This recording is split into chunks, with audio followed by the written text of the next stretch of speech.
He was a popular and well-known teacher, but he was also a paedophile.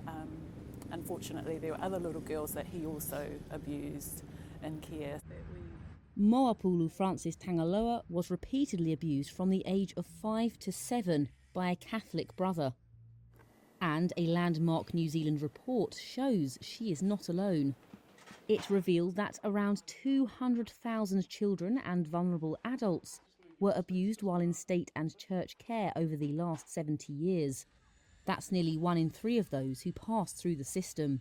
I'm gonna make it shine. On Wednesday, people who suffered this abuse marched to Parliament ahead of the report being addressed, branding this a historic moment.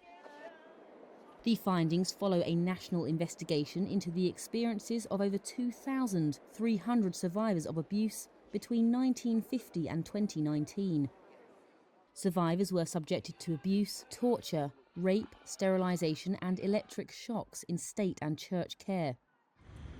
Tangaloa was one of the people to testify. I didn't remember my abuse until I was an adult and started getting flashbacks. And that was very traumatic, like experiencing that trauma. So I had to work through that. The commission comes around and then I decide, well, this is what I need. I need to tell my story. I need them to know what my story was. So that's how I got involved.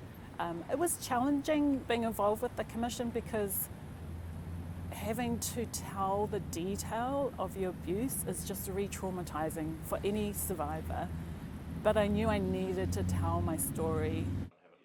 The report, sitting at over 3,000 pages, marks one of the longest and most extensive in the country's history.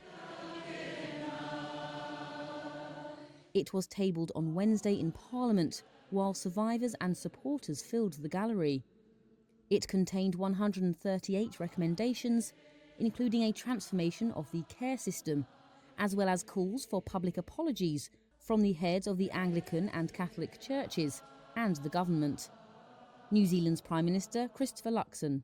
A terrible injustice was done in the name of state care, and it is now the responsibility of the state to make redress, and this government will ensure that it happens.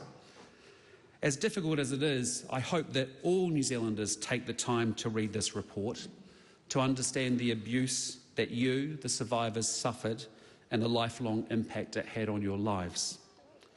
The report found those from the Indigenous Maori community were especially vulnerable to abuse, as well as those with mental or physical disabilities.